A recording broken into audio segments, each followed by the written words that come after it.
Investigators who are searching for the missing college student Mollie Tibbetts have reportedly asked a pig farmer to take a lie detector test. Wayne Cheney is the man. He told the Des Moines Register he had nothing to hide, but said he would not take that test. He said it's stupid. Cheney has a criminal history of harassing and stalking. Investigators searched his property, but they haven't named him as a suspect, him or anyone else for that matter. Mollie Tibbetts went missing nearly 3 weeks ago now. We're told she was dog-sitting for her boyfriend in the town of Brooklyn, Iowa, east of Des Moines, that somebody saw her going for a jog on July the 18th, that her boyfriend says he last heard from Mollie that night on Snapchat. We'll go through the timeline with her dad. Her family says they believe Mollie is alive and somebody is holding her. Her father, Robert Tibbetts, joins us now. Mr. Tibbetts, thank you so much. I know a lot of people in our audience and in this newsroom spend a lot of time thinking about your family lately. I hope you're doing as well as can be. Well, we're actively searching for Mollie, so the more we are active in that effort, the better we feel. You've said you believe she's alive and going through something she can survive. What made you tell us that? You know, a lot of that is just speculation and conjecture on my part. I'm a father who wants to know that his daughter is alive, and so I'm trying to think of logical scenarios where we can bring her home, and that's certainly one of them. But I know the authorities probably have a better handle on what's going on, but I do believe that every day that we don't find Mollie hurt or harmed, that she's somewhere where we can get her home safe and sound. You were very specific when you said, I think she may have gotten into a car with someone. Why is that? Well, because she didn't get up and walk away. There's no sign of any sort of foul play that anyone can point to. And so there's a logical scenario that she left with someone that she maybe knew. But again, that's all just speculation on my part. And I hope that she's somewhere that she's still safe and healthy and we can get her home. Did she have a relationship that was of interest to you aside from that with her boyfriend that you've not discussed yet? No, none. So it's not like and we've been through all of those. Let's talk about that night. Mollie's a regular runner, right? And she runs daily? Correct. And every day. For how long? And does she usually take the same route? Well, if you've been to Brooklyn, there's maybe a dozen streets in the entire town, and so we probably don't take the same route, but there's not a whole lot of other options. Does she run for a half hour, an hour and a half usually, or is there not really? Half hour, 45 minutes. Uh-huh. And it was 7:30, yeah, you half think hour, the 45 run minutes. began that night? Well, people saw her running at around 7:30, so, and that was typical. She would run late in the evening before it got dark, but once the heat started to subside, so that was just a typical run, her routine. Is it true, as far as you know, that at 10 o'clock that night there was a selfie to her boyfriend from inside the house? As far as I know, she sent him a Snapchat, and there was a photograph and some comment that was, again, so totally routine that Dalton has told us that he doesn't even remember what it was. So that was 10 o'clock at night. So that would have been long after the run was complete, right? Well, as far as I know, he opened it at 10, but that doesn't mean she sent it at 10. Oh, well, but with that social app, there's a way to know when she sent it. Do you know when she sent it? But that sort of underscores the need to work in partnership with the technology companies. And I wanted to correct something that you had said, that I was claiming that the technology companies were not cooperating. We don't know. I don't know that they're cooperating or not. The authorities are working with them. My concern was that based on previous episodes, we've seen that technology companies are reluctant to cooperate, citing privacy issues. But I think in this instant, when Mollie's life is in the line, that we should expect the technology companies to work vigorously with the authorities, the same way that the media has stepped up and the community has stepped up.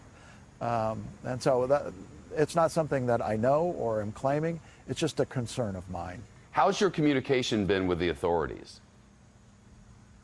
Terrific. They have been absolutely fabulous, and they deal with us on a daily basis.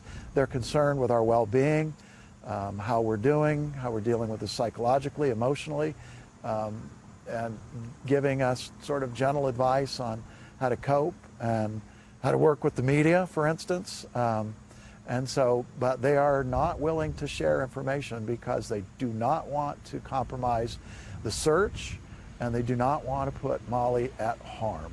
Do they give you hope? Do they dash hope? Or do Absolutely. they not give you any of that?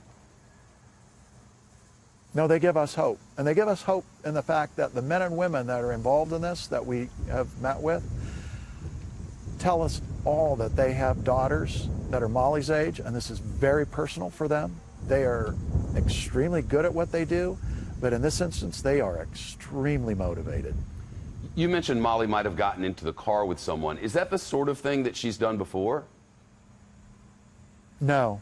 Well, she would definitely get in a car with someone she knew.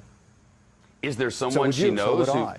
who might have, as you put it at one point, made a bad decision, and you don't want it to get out of hand? Is it your belief now that... I don't know. You don't know. I only ask because you've been It's fairly just the specific speculation with us. that kind of took on a life of its own. I see. It's just that I think it was something I said in an interview that took on a life of its own.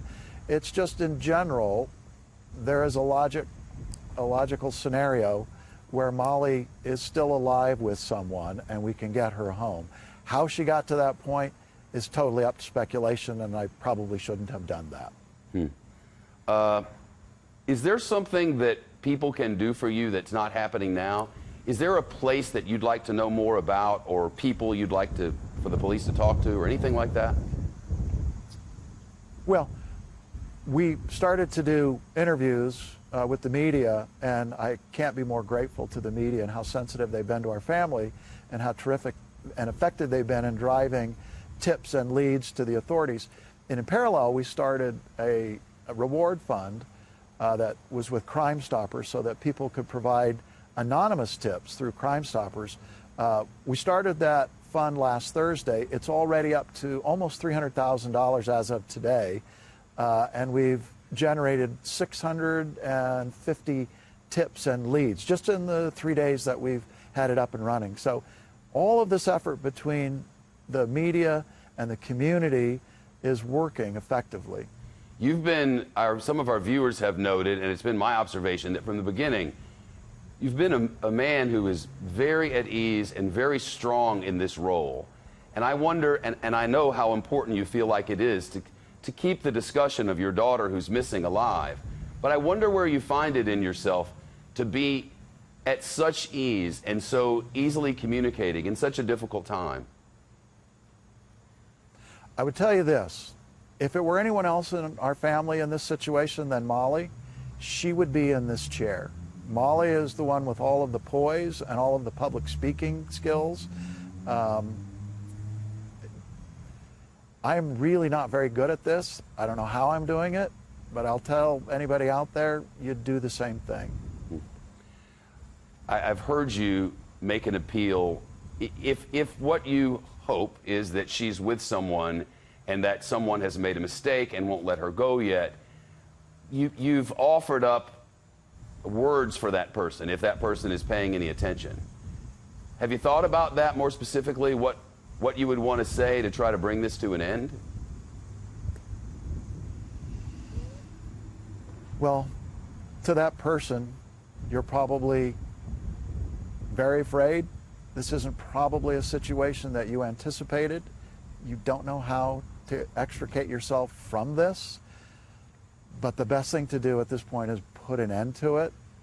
Yes, there'll be consequences for what you've done so far, but do not escalate this and do not drag this out one more day.